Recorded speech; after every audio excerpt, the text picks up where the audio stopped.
लड़का मैं क्यों? किसी हफ्ते हाँ। आप किससे मिलेगा राइट में जब अब तुमका शादी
चीज़ निकली भी निकली भेज रही है और उससे छोटा साइज है, आप उसको वो चीज़ दिखा रहे हैं तो ख़राब उसको भी कर दो।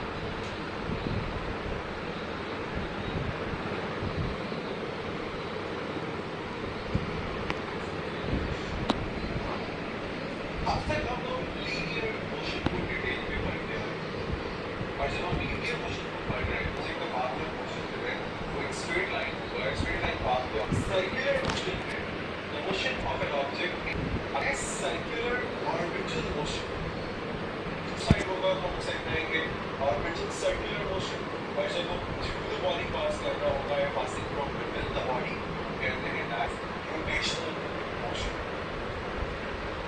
ये समझने के बाद अब जब बात कर रहे हैं हम मोशन की तो मोशन के केस में आपके पास displacement velocity and acceleration are the quantities जो कि मोशन के साथ लिंक करती हैं। अब हम इनको डिटेल में पढ़ना शुरू करें। अब जब बात कर रहे थे लीनियर मोशन के केस में हम पढ़ते हुए यहाँ पे बार बार इन कॉन्सेप्ट्स को लीनियर मोशन के साथ लिंक करके पढ़ रहे होंगे ताकि आपके लिए समझना आसान हो जाए। जब हम डिस्प्लेसमेंट की बात करते थे in the case of linear motion हमने डिस्प्लेसमेंट को डिफाइन किस तरह से किया था that it is defined as the change in position of a body. Body की पोजीशन में जो चेंज है उसे डिस्प्लेसमेंट कहा जाता है। जब एक बॉडी स्ट्रेट लाइन में मूव कर रही थी moving from point A to point B उसकी पोजीशन में जितना चेंज आया आप उसे लीनियर डिस्प्लेसमेंट कहते हैं। अगर बात की जाए सर्कुलर मोशन की, सर्कुलर मोशन में इसे एंगुलर डिस्प्लेसमेंट कहा जाता है। अब आप इसको स्टडी करना चाहें सबसे पहले take a look at this. For example ये आपके पास एक सर्कल है which lies in X Y plane या ग्राउंड प्लेन में आपके पास लाई कर रहा है and these are X. There is this object जो कि सर्कुलर मोशन परफॉर्म कर रहा है।